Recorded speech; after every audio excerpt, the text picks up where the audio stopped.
I've been doing administrative teaching and learning for the past 20 years, and I've found a method that helps not only me in order to put on my programs, but I've given this to my students in the seminary, and it's been very, very helpful to them. It's called OMR. Now just visualize this. You have a project that you want to have done, and you want to give that out in an operational sort of way. Here's how you do it. Never think of your organization. Think of your community in which you are involved in. How can I meet my needs, the needs of the community? How can I serve the community better? And then what you do is, when you've determined what these external needs are, you come into the O part, and then the M part, and then the R part. O is standing for objectives. What is the reason? What is the objective for going into this community? What is it that they need and that we can fulfill? So you, in the planning stage, you come in and you set up your objectives. Once you have your objectives, then you ask the important question, how can I get this objective completed? That's the method. And then, having defined what the community needs, your objectives, and then defining what it is, the how you're going to do it, then you come into your resources. In the planning stage, you start with your objectives. You never start with your resources.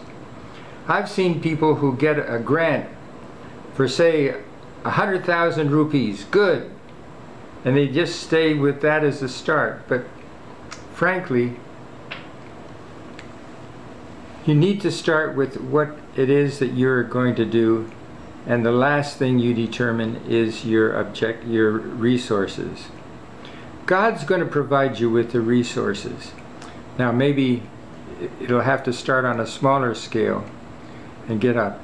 But once you have your plan, and you've defined your objectives, your method, and your resources, then you have to implement it. What good is a plan if you don't implement it? And so, where do you start in implementing a plan that you have worked on?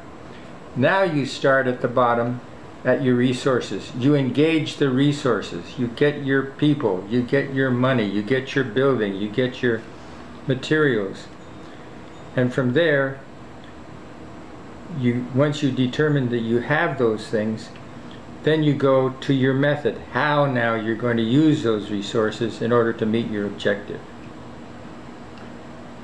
Now finally, after you have determined what your outcome is going to be in the planning stage and how you're going to implement it, now you have to evaluate. Did I do what I was set out to do? And so, where do you start there? You start and you ask yourself this important question in evaluation. Am I meeting the goal, my objective? If so, were the methods that I used the right methods? And then you ask yourself the question, what about the resources? Did I have adequate resources? Once you have evaluated your objective and your method and your resources, then you jump back and you plan again. All right, I learned all these things. Now I'm going to do this. I'm going to plan. I'm going to plan that I have a better outcome, a better methodology, and a better and adequate resources.